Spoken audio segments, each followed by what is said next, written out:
2024년은 갑진년으로 용띠의 해이다. 원숭이띠는 오행으로 신금에 해당하여 2024년의 용인 진토와 만나 지살이라는 특별한 기운을 품게 된다. 이 기운은 임신생, 갑신생, 병신생, 무신생, 경신생에 태어난 사람이라면 2024년에 반드시 만들어내는 신살이다.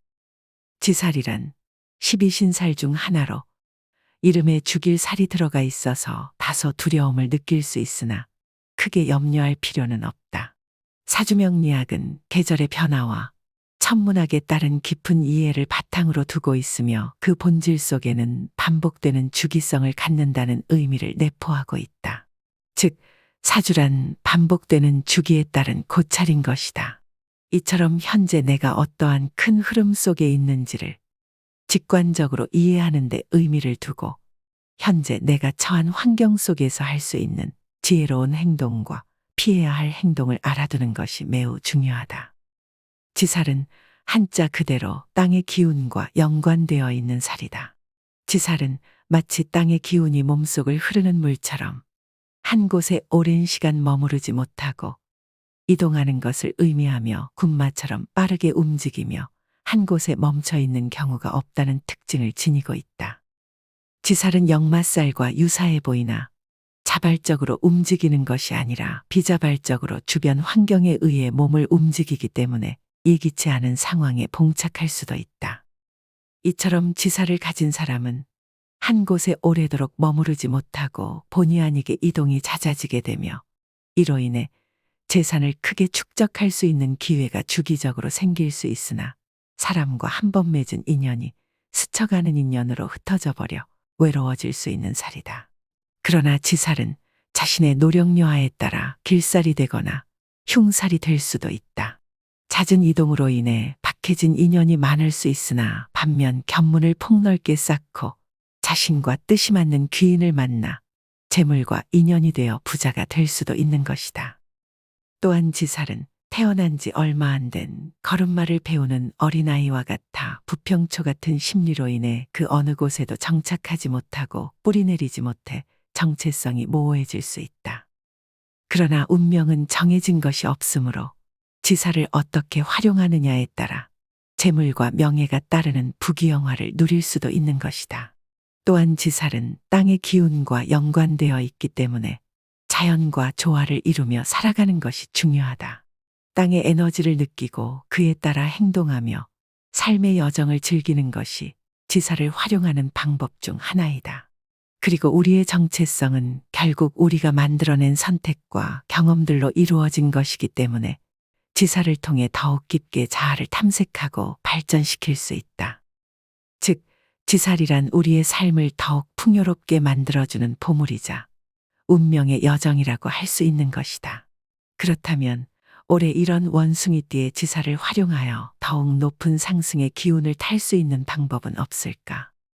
예로부터 왕족과 부유한 사람들은 보석과 장신구가 기운을 보호하고 상승시킨다 하여 평소 늘 착용하였다.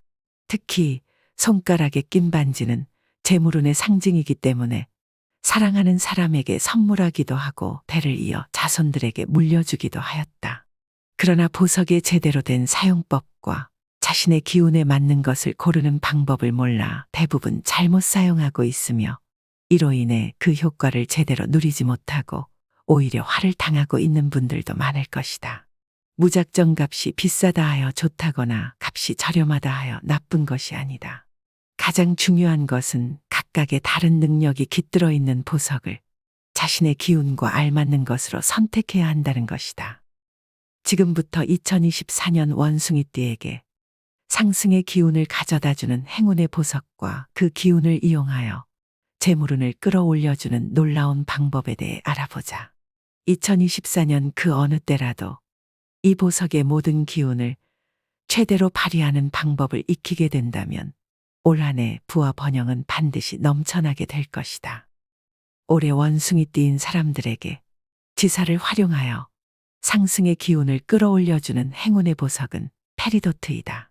페리도트는 땅속 가장 깊은 곳에서 태어나 땅 위로 올라온 지구의 보물이며 그 녹색 빛은 자연의 생명력을 품고 있다. 고대 이집트 파라오들은 페리도트를 태양신의 선물로 여겼으며 밤하늘을 낮처럼 환하게 밝히는 힘이 있다고 믿었다. 페리도트는 태양의 파편처럼 빛나며 어둠을 몰아내고 악령을 물리치는 강력한 힘을 가지고 있어 부적처럼 사용되었다. 또한 페리도트는 해적들 사이에서는 바다에서의 긴 여정 동안 행운을 가져다 주며 달빛 아래에서는 더욱 짙은 녹색으로 빛나며 보물을 찾는 데 도움을 준다고 하였다. 이처럼 페리도트는 오랜 전설과 신비로움을 간직하고 있으며 그 힘은 현대에도 많은 이들에게 사랑받고 있다. 원숭이띠 사람들이 페리도트를 몸에 지니면 지구와 태양의 축복을 받을 수 있다. 이처럼 페리도트의 지구 깊은 곳에서 생성된 녹색의 빛은 마음을 환하게 밝혀주고 근심과 걱정을 덜어주며 사람들과의 화합을 이루는 데 도움을 줄 것이다. 페리도트는 원숭이띠 사람들을 태양의 따스함으로 감싸 안고 삶을 밝고 희망차게 비춰준다. 페리도트의 빛은 마음속 깊은 곳에서 모든 음지를 밝히고 삶의 모든 길에 행운과 번영을 가져다 주며 원숭이띠 사람들의 삶에 영원한 봄날처럼 생명력과 번영을 더해줄 것이다. 이 행운의 보석 페리도트는 그 자체로도 원숭이띠의 몸에 기운을 불어넣을 수도 있지만 금과 함께 착용하게 되면 그 힘이 더욱 크게 발휘된다. 옛 기록들을 살펴보면 금은 기운을 보호하고 상승시켜주는 최고의 도구라 하였다. 그렇기 때문에 행운의 보석은 반드시 금 장신구에 상감하여 매일 착용하고 다니라고 권한다. 그러나 제대로 된 착용 방법을 알지 못해서 그 기운을 온전히 받지 못하고 있으며 오히려 잘못된 사용 방법으로 인해 운을 하락시키는 경우도 많다. 운을 끌어올리는 가장 강력한 방법은 반지를 이용하는 것이다. 운의 상승을 위한 반지 착용법은 여러 가지가 있으나 만약 재물운이 넘쳐 흐르길 바란다면 약지에 반지를 껴야 한다. 약지는 모든 손가락의 근육과 연결되어 있으며 이 손가락의 움직임으로 다른 손가락의 움직임도 좌우할 수 있는 화합을 의미하는 손가락이기 때문에 그러한 것이다.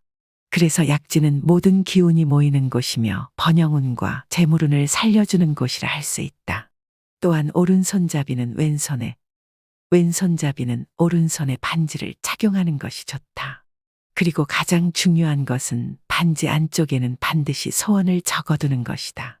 그리하면 약지에 모인 기운들을 극대화시켜 재물운을 끊임없이 상승시킬 수 있도록 도와줄 것이다.